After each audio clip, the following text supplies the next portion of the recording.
We are going to make our second chalk paint application. As I said, we are going to do what we call decapé. We are going to do it on this wooden piece of furniture that has very open pores, so we don't have to do any special preparation. Keep in mind what I explained to you in the previous video about the preparation of supports. It's very important. Basically, the decapé effect consists of giving it a layer of a light or dark color as a base, well spread, and on top of that, apply another contrasting color.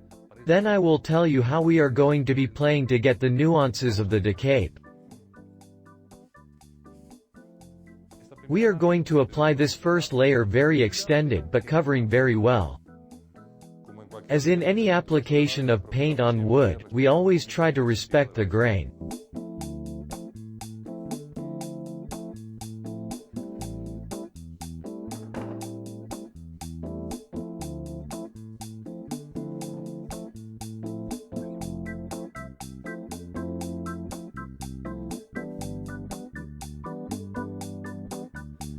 With this we already have the first layer ready. We are going to let it dry. Even if it dries to touch in an hour, you should always wait 3 or 4 hours so that we can really apply the next coat. The decapé effect, as I was saying, consists of two superimposed colors. The top one is sanded and the bottom one appears little by little. But there are those who like that when you sand besides this base color, appearing the primitive color that the piece of furniture had appears as well. If that is your case with one coat it is enough, because that way, when you sand a little bit, the primitive color will appear. If what you want is to make sure that it only appears when sanding this color, what you would do now, when it dries, would be to give it a second coat.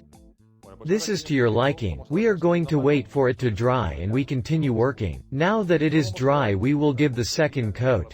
In our case we are going to give the dark color already.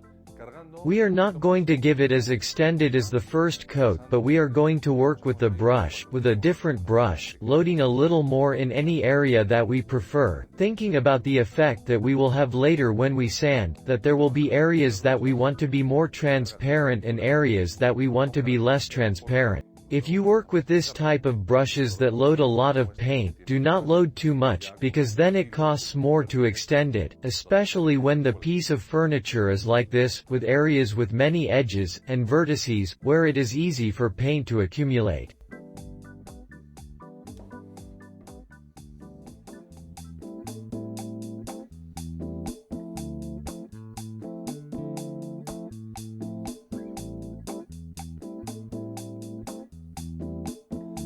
This is now ready. We are going to let it dry 3 or 4 hours and then we will sand it to remove the decapé effect. The next step is to work with the same sanding technique that we use for the aged effect. In this case we will work more gently at the beginning to start taking the color underneath. If you want to intensify the sanding more and that the original color of the piece of furniture also comes out, you can also do it.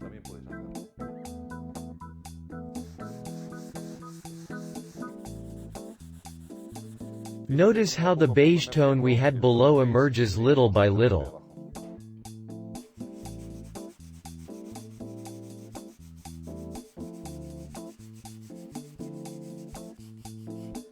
We are working with a medium grit sandpaper. Then, when we want to improve some areas, where we want to show the color underneath, we will work with a fine grain sandpaper.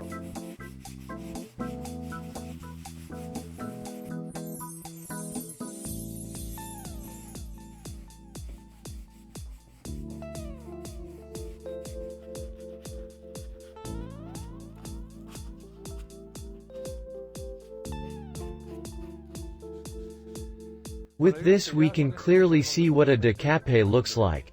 Now I am going to clean and we are going to give it the wax. I already explained to you before how wax is applied.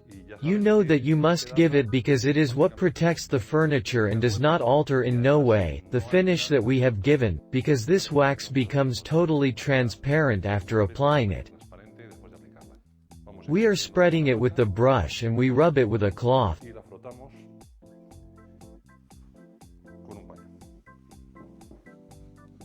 With this we would already have the Decapé effect. Remember the one we have seen before, this effect, which is the aged effect. So now you no longer have any apology for not collecting all that old furniture, or the boring objects that you find around the house, and personalize your decoration with unique items.